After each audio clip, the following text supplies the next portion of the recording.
kami telah bersepakat untuk memfasilitasi bagi pengusaha-pengusaha yang ada dari Amerika Serikat untuk melakukan investasi.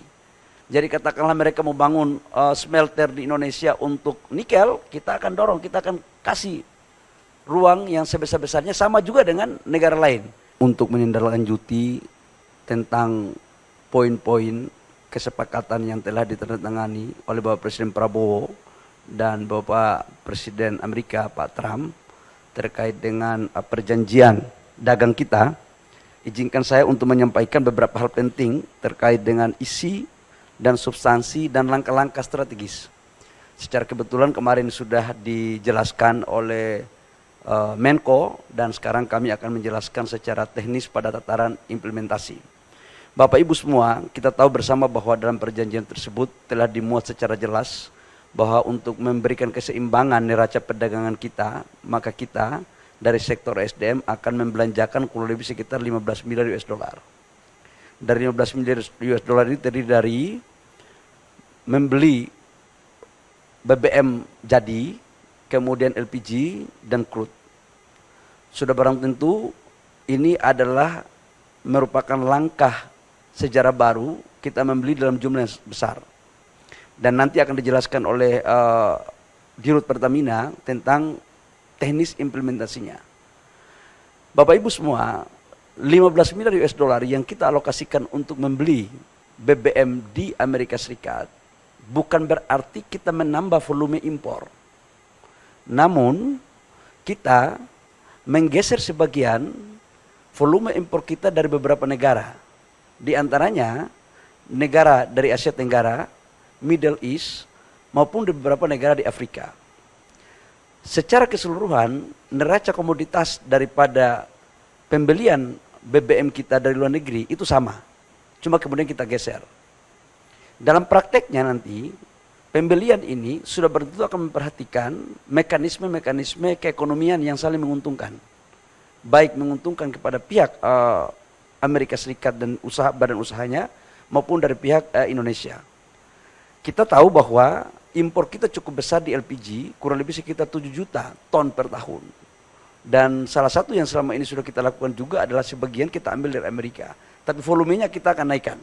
Ini dalam konteks BBM, dan dalam catatan kami, begitu kami mendapat arahan dari Bapak Presiden Prabowo, begitu 90 hari ke depan sudah selesai, maka langsung kita mulai tahapan eksekusi. Jadi ini langsung bisa berjalan supaya tidak ada suatu persepsi yang berbeda dari teman-teman yang ada di sana. Yang kedua, kami juga menjelaskan tentang mineral kritikal, bahwa Indonesia menganut asas politik bebas aktif dalam konteks pergaulan diplomasi luar negeri. Tapi juga Indonesia menganut asas ekonomi bebas aktif. Artinya kita memberikan ruang yang sama kepada semua negara, termasuk Amerika dan beberapa negara lain yang akan melakukan investasi di Indonesia, khususnya di mineral kritikal. Dan ini sudah terjadi sebelum perjanjian ini pun sudah ada contoh, seperti Freeport. Freeport itu perjanjiannya sudah kita lakukan dan mereka mempunyai konsesi secara baik, mengikuti aturan, kemudian juga membangun smelter kurang lebih sekitar hampir 4 miliar US dollar, dan itu adalah salah satu smelter terbesar di dunia untuk pabrik tembaga. Nah, untuk mineral kritikal terkait dengan nikel, logam tanah jarang, dan mineral-mineral lainnya, kami telah bersepakat untuk memfasilitasi bagi pengusaha-pengusaha yang ada dari Amerika Serikat untuk melakukan investasi dengan tetap menghargai aturan-aturan yang berlaku dalam negara kita. Tapi kita juga akan memberikan prioritas untuk mendukung, memfasilitasi dalam rangka eksekusi, termasuk dalamnya ada investasinya. Jadi ini bisa bersama-sama. Jadi katakanlah mereka mau bangun smelter di Indonesia untuk nikel, kita akan dorong, kita akan kasih ruang yang sebesar-besarnya, sama juga dengan negara lain. Jadi jangan diartikan bahwa kita akan membuka ekspor barang mentah, enggak. Yang dimaksudkan di sini adalah mereka setelah melakukan pemurnian, kemudian hasilnya bisa diekspor. Biar clear nih, biar tidak ada salah interpretasi.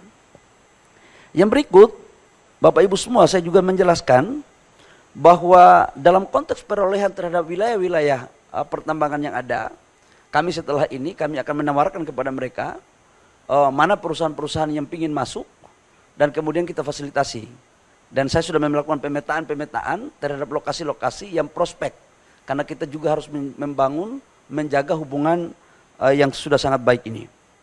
Yang berikut saya juga menyampaikan terkait dengan perpanjangan Freeport. Bapak Ibu semua, kita tahu bahwa 2 tahun terakhir telah kita melakukan negosiasi komunikasi intens antara pemerintah Indonesia, MindID dan Freeport McMoran. Secara kebetulan puncak produksi Freeport itu puncak-puncaknya 2035. Kita tahu bahwa konsentrat Freeport sekarang memproduksi 1 tahun pada saat belum terjadi musibah itu mencapai 3,2 juta ton biji konsentrat daripada tembaga yang menghasilkan kurang lebih sekitar 900.000 lebih tembaga dan kurang lebih sekitar 50 sampai 60 ton emas. Dan produksi ini adalah merupakan hasil eksplorasi yang dilakukan pada tahun 2002-2003. Karena ini eksplorasinya di underground, itu membutuhkan waktu kurang lebih 1 tahun. Nah, oleh karena 2035 itu adalah puncaknya, maka kita berpandangan bahwa penting untuk kita mencari solusi dalam rangka eksistensi dan keberlanjutan daripada usaha di Timika, di Papua. Maka hari ini komposisinya adalah saham kita dari 100% itu kita punya 51%. Perpanjangannya ini kita lakukan dengan maksud agar bisa dilakukan eksplorasi di awal dengan menambah 12% saham kepada negara, jadi dilakukan divestasi. 12% ini tanpa ada biaya apapun, khususnya untuk pengambil alihan 12%. Namun dalam proses untuk bagaimana meningkatkan eksplorasi pasti di situ membutuhkan biaya, disitulah ditanggung renteng. Nah, dengan demikian maka pada tahun 2041 negara akan mendapatkan saham 51 tambah 12% berarti 63, di mana penambahan 12% saham ini juga akan berkontribusi, akan dibagi sebagian kepada pemerintah daerah Papua, penghasil tambang. Nah, dengan demikian maka penciptaan lapangan pekerjaan dapat bertambah, yang existing tetap bertahan, pendapatan negara juga bertambah, begitupun royalti PNBP dan pendapatan daerah. Nah, kira-kira itu terkait dengan Freeport. Namun setelah MOU ini ditandatangani, tahap berikutnya adalah kami akan melakukan pembahasan teknis terkait dengan administrasi-administrasi yang akan dipenuhi oleh pihak Freeport. Sudah barang tentu dalam bernegosiasi kami akan mengedepankan kepentingan negara lebih ke depan. Karena pasal 33 Undang-Undang 45 sebagaimana apa yang diarahkan dan diperintahkan oleh Bapak Presiden adalah kita harus mengedepankan kepentingan negara, dan oleh karena itu di dalam perpanjangan 2041 nantinya diharapkan pendapatan negara harus jauh lebih tinggi ketimbang pendapatan negara yang ada sekarang ini. Termasuk dalamnya royalti dan pajak-pajak lain khususnya emas. Ini biar tidak disalah terjemahkan lain-lain oleh saudara-saudara saya yang ada di tanah air. Yang berikut menyangkut dengan urusan etanol. Bapak Ibu semua, salah satu strategi untuk kita mendorong ketahanan energi dan kedaulatan energi kita adalah kita akan menerapkan bagian daripada bensin kita akan campur dengan etanol, mandatori. Tujuannya sebenarnya adalah bagaimana menciptakan peluang usaha baru yang ada di Indonesia. Namun sampai dengan produksi kita bisa memenuhi kebutuhan dalam negeri, maka ruang untuk kita melakukan impor boleh saja, termasuk di impor dari Amerika. Sampai dengan kebutuhan produksi kita dalam negeri terpenuhi.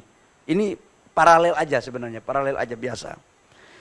Yang berikut kami juga melaporkan bahwa di sini kita juga melakukan komunikasi terhadap ExxonMobil.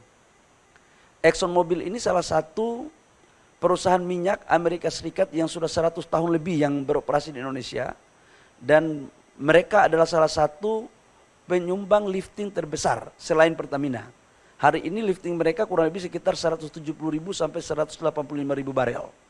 Kita akan memperpanjang sampai dengan 2055 dengan total investasi kurang lebih menambah 10 miliar US dollar. namun ada beberapa hal yang harus kita clearkan, termasuk dalamnya adalah sharing cost recovery antara pendapatan negara dan pendapatan K3S. Sebentar lagi akan selesai. Ini merupakan bagian yang tak terpisahkan dari komunikasi bilateral kita antara pihak swasta yang ada di sini maupun dengan pemerintah Indonesia, termasuk dalamnya adalah berkomunikasi dengan pemerintah Amerika Serikat.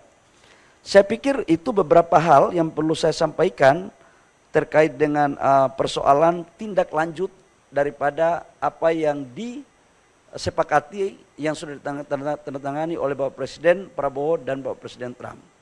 Intinya dari sektor SDM adalah begitu selesai 90 hari diimplementasikan, maka langsung kita jalankan. Supaya apa? Ini membangun trust. Membangun trust antara kedua belah pihak, antara Indonesia dan Amerika. Dan ini sejalan dengan apa yang diperintahkan oleh Bapak Presiden Prabowo dalam rangka mewujudkan apa yang telah disepakati untuk kemudian perjanjian ini diharapkan saling menguntungkan kedua belah pihak. Harus win-win. Perjanjian ini tidak boleh menguntungkan salah satu pihak saja, tapi harus semua pihak merasakan keuntungan daripada perjanjian ini. Seizin Bapak Seskap, kami mohon izin kalau Bapak Seskap izinkan, nanti menyangkut dengan urusan detail terhadap perjanjian konkret pembelian beberapa komoditas daripada BBM, mungkin akan disampaikan oleh Pak Dirut Pertamina. Pak Dirut, Pak Seskap sudah mengizinkan, saya persilakan. Subscribe, share, like, and comment. Subscribe, share, like, and comment. Subscribe, share, like, and comment. Subscribe, share, like, and comment. Subscribe, share, like, and comment.